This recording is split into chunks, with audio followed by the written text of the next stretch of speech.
Welcome back, everyone. I've got something that is close and dear to my heart, and that is to talk about the Lord of the Rings: The Two Towers and how it is underappreciated. And so, yeah, that's what we're going to talk about today.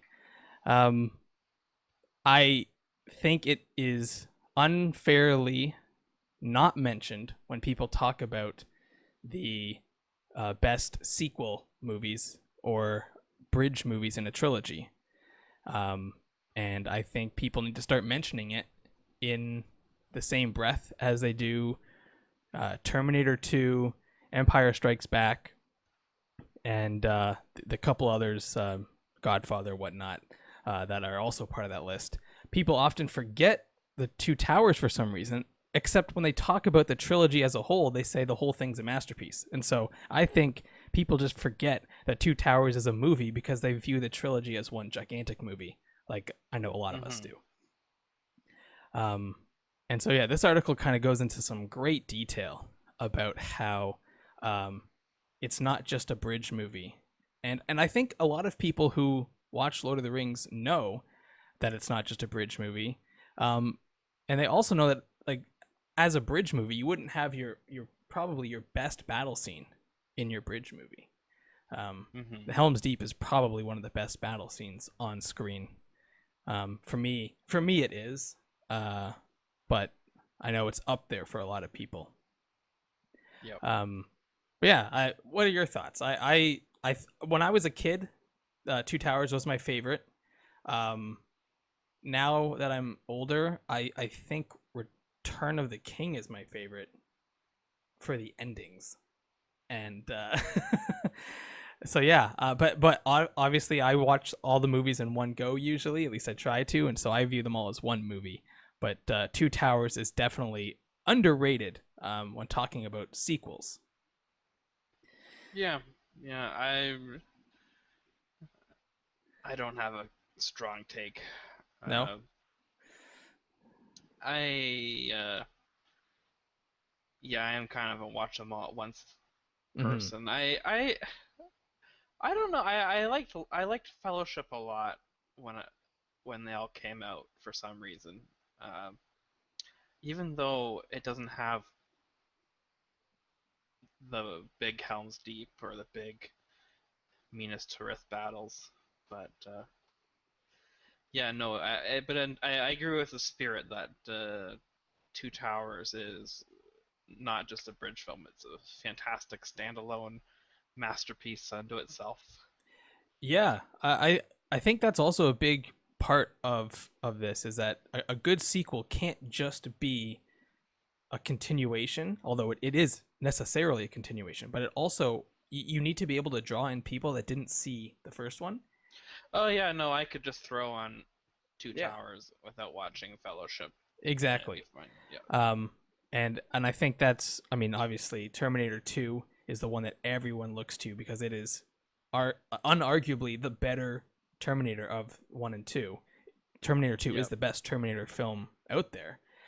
And so when that happens, it becomes the pinnacle. But I think um, Two Towers, it it has a different feel. Like you said, Fellowship, it has to set up a lot with the intro, and then there's a lot of the characters being together.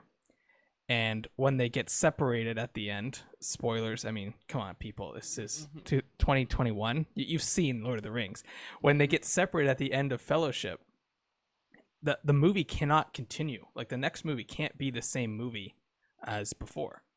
hmm Um, and so I think what they were able to do by basically giving you a bunch of sequences that tie together thematically and emotionally and yet are in completely different areas with completely different characters. To me, that's actually more impressive than the first one because the first one is kind of very linear in terms of like we're following Frodo and just kind of being told where to Sure. go. And now we're jumping around, and the emotional resonance has to be felt throughout all the different uh, scenes, from battles to Yes. walking to everything. Um, Yeah, it's fantastic that they're able to do that. Like, yeah, you could watch whole seasons or shows and not give a shit about the characters or even remember their names. Exactly. Exactly. But Lord of the Rings does it in a few hours. Yeah. Yep. Well, yeah, and they're able to do like completely different characters in terms of how they view the world, as well as their scenarios and the situations they're in, and they're able to combine it beautifully with each other. Like in Two Towers, you've got on the one hand, Sam is starting to realize that this is not just orcs and goblins is the worry, but the mental fatigue that Frodo is undergoing. And so he's got to be the driving force now of that group, which is a brand new character trait for him to take on. Hmm. Merry and Pippin have a similar task on their hands.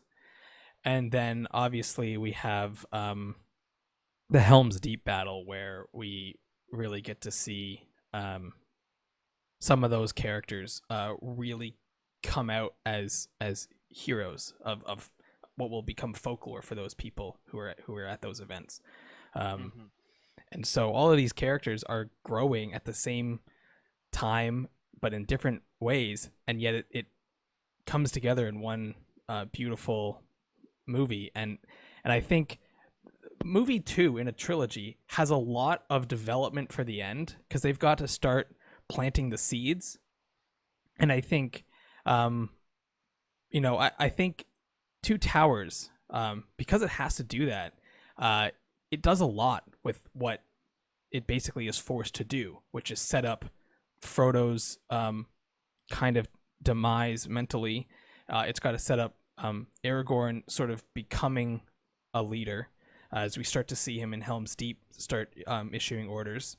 And Merry and Pippin, they go from being joke sidekick characters to sort of kind of like leading the Ent army Hmm. in like a weird way, right? Because like they have a great line where you're part of this world, aren't you? Like it's like Hmm.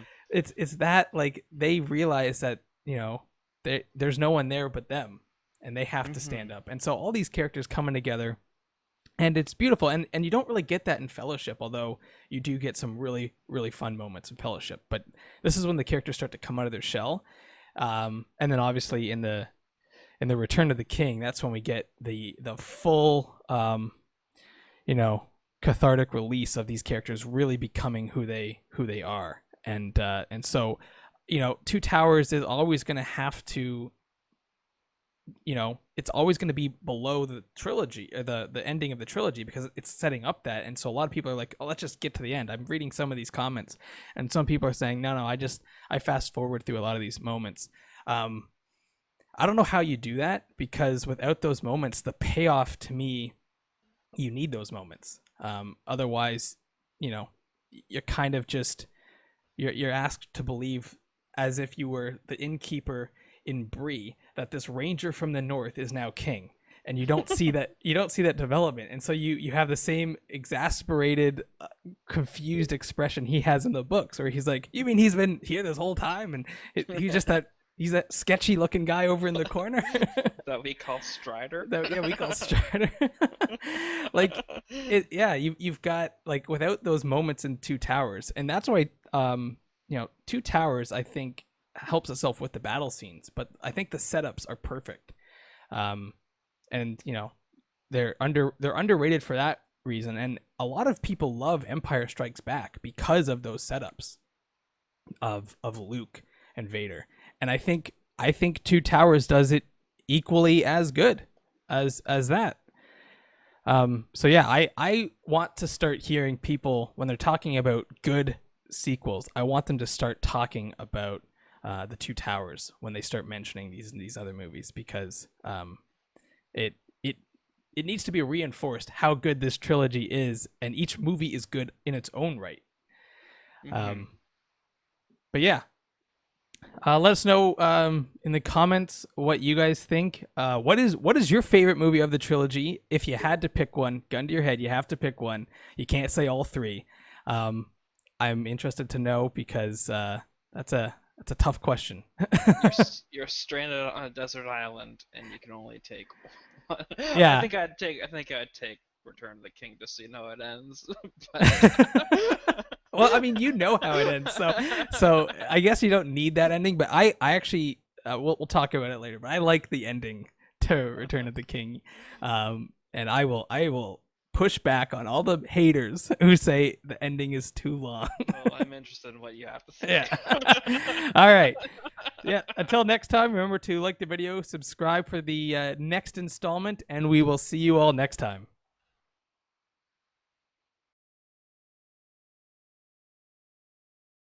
So the one thing I just want to point out that we're forgetting is that Lord of the Rings doesn't quite follow the same pattern as the other examples we've laid out for sequels that have surpassed their their their prior movie.